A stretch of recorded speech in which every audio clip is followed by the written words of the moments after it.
what I did for the last 5 years from day to day. So I'm basically a wedding photographer based in Sydney. Most of my signature shots, 90% of them will be done by lights. I think that's why Godox bring me on board and doing this presentation for you guys.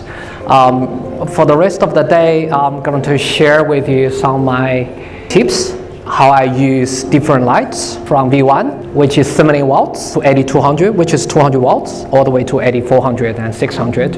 I'm going to show you the different scenario and explain why I use this and how I use this. Let's get started. Let's try to do a ring shot. The trick of ring shot, you probably need the lights to come from behind in order to show the liquid.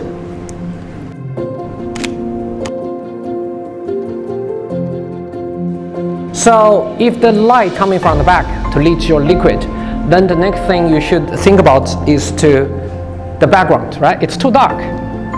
On a raining day, she's on the street and she's looking into your house, right? She's lonely and you want to build some street lamp as a background, which I shoot as a bouquet. So let's turn on the background.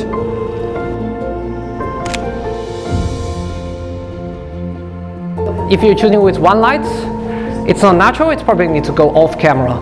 If you get one light you think it's not enough, it's probably because it's not enough. And then there is a separation between the background and your main subject.